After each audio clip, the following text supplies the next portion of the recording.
첫 번째 주제는 애플의 최고 경영자 교체 소식입니다.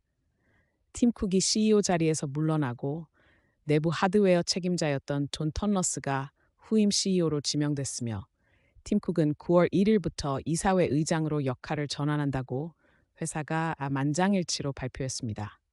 쿡은 여름까지 CEO직을 유지하며 원활한 인수인계를 돕고 턴러스는 취임과 동시에 이사회에 합류하며 조니 스루지가 확대된 최고 하드웨어 책임자 되는 등 경영진 개편이 이뤄집니다.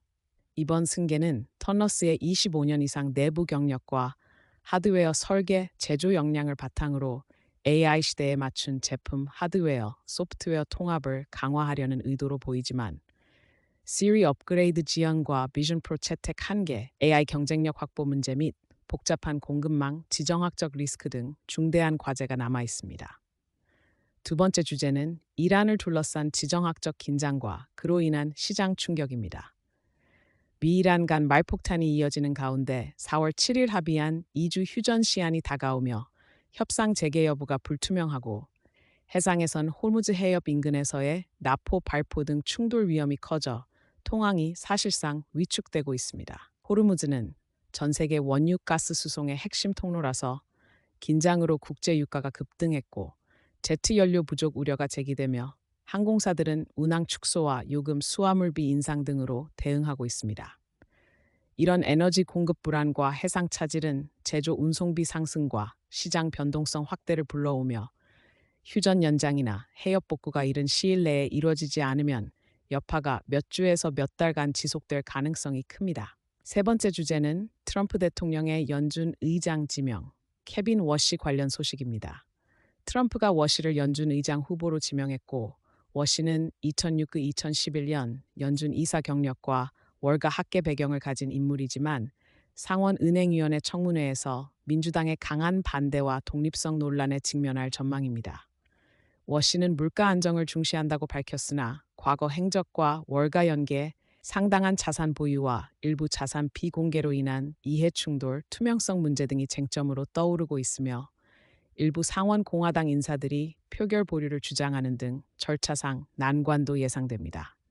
이 지명 과정은 연준의 독립성과 통화정책 향방, 시장의 금리 기대에 직접적인 영향을 줄 수 있어 투자자들과 정책 결정자들의 관심이 집중되고 있습니다. 네 번째 주제는 아마존의 엔트로픽 투자와 AI가 주도하는 시장 변화입니다.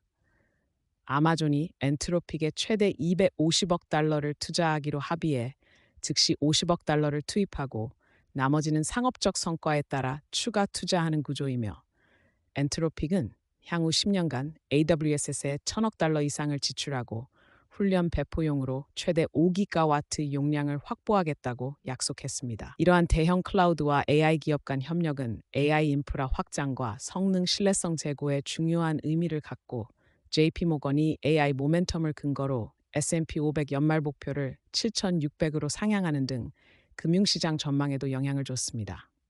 한편 반도체 장비 공급망 관련으로 니비디아 공급사인 빅토리 자이언트의 홍콩 IPO가 강하게 대비한 사례처럼 AI 반도체 섹터의 자금 유입과 주가 반응이 두드러지고 있습니다. 다섯 번째 주제는 휘발유 가격 급등에 따른 기록적 소매 판매 상승과 소비 항공업 영향입니다. 3월 소매 판매가 전월 대비 1.7% 급증했는데 이는 주로 주유소 매출이 15.5% 늘어난 데 따른 것으로 관련 통계가 시작된 1992년 이래 최대 월간 증가폭을 기록했습니다. 물가 상승 압력도 커져 3월 CPI가 0.9% 상승했고 제트유 가격의 급등으로 항공사들은 연료비 부담이 커져 운임과 수화물 수수료 인상, 일부 노선 감축으로 대응하고 있습니다. 델타는 올해 추가 연료비 약 20억 달러를 예상했고 유나이티드는 조건 지속 시 최대 10억 달러까지 언급하는 등 항공업계의 비용 충격이 크며 가계에서는 저소득층을 중심으로 재량 지출이 줄어 소비자 심리가 하락하는 모습입니다. 여섯 번째 주제는 미국 행정부 내 정치 법적 불안정의 심화입니다. FBI 국장 카시 파텔이 더 애틀랜틱과 기자를 상대로 명예훼손 소송을 제기했고 노동장관 로리 차베즈 드리머는 내부 조사에서 제기된 음주, 사적 출장, 전용 부하와의 부적절한 관계 등 의혹 속에 쌓임했으며 부장관 키스 손더링이 직무대행으로 임명되는 등 고위직의 교체와 논란이 이어지고 있습니다. 더불어 풍자 매체 더 어니언이 파산 절차 중인 인포워즈 자산 사용을 법원 관리인과의 라이선스 계약으로 시도하는 등 언론 플랫폼 소유권과 명예훼손 소송이 복잡하게 얽혀 있고, 알렉스 존스의 반대와 샌디 훅 관련 거액 판결과 연계된 법적 분쟁이 계속되고 있습니다.